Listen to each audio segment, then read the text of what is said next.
Ayan, dahil hilo na at lutang si Dora Banks, pero nakita nyo naman ang kanyang make-up for today's video, hindi maitim. Perfect pa. Shiny shimmering. Oo, shiny shimmering. Eto na nga, dahil magkikita-kita tayo bukas November 14 and syempre 15-16, akalain mo, may pa-giveaway si Dora Banks. So eto na nga, ulitin natin, hindi lang halata na inulit namin. So ano nga bang mga pwede natin bilhin? Eto na nga, ang unang-una, dahil na nga, malay mo may mga tatay, may mga nanay, syempre, ang mga usually nagkakape ay mga tatay. So bibili tayo na bag. Ilan yung nakuha natin? Tatlong, di ba? So tatlong bags. So wag nilang panuhin ang presyo. Basta, basta may giveaway. Saan naman tayo next? Ito, ang ating mga friendly staff from Bodega ng Bayan natin. Dati ako sasaya. Ayan. O, di ba alam na nila yung buto? Parang alam na nila yung bubuhanin. Parang piling-piling.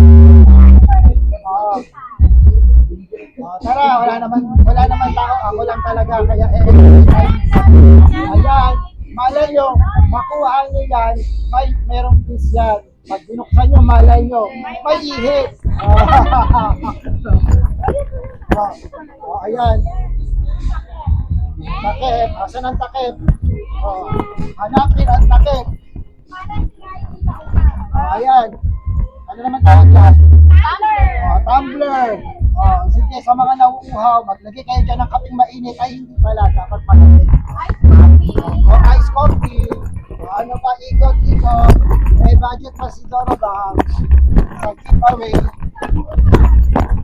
Sa punan, tingnan natin. Sa punan. Sige, ganyan. Mga ibang kulay. Ayun, 24. dito na tayo sa mga tatlo. Yan. Pakita niyo natin giveaway. Saya. Saya. Sige. Para sa ano. Kailangan ka po yata ng isang basket. Ay, oo nga. Sa tansya nyo ba meron na yan? Wait lang. So, ayan. Di ba ang galing ni Dora Banks sa content siya for today's video? Para sa ating mga followers sa kalain naman. Diba giveaway? So, hanapin natin yung susunod na ibibigay. Ayan, sa mga gustong itok-tok sa asawa, pagka nagalit, ayan, sandok.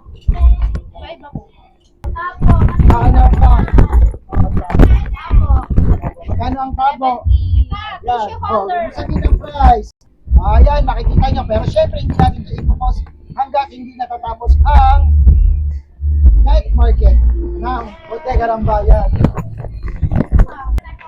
So ayan, more pa daw, babalik kami. So first time nag-shopping si Dora Banks para sa ating mga followers. Pumunta naman kayo sa November 14, 15, 16. Makikita nyo si Dora Banks. Natsarat ang ilong. Kaway atin. Kaway ang mga mababait at masayahin ng mga staff na Bodega ng Bayan. Ayan. So bukas, makikita guys si Dora Banks. Hindi naman siya ganun kamahalan pero galing sa puso.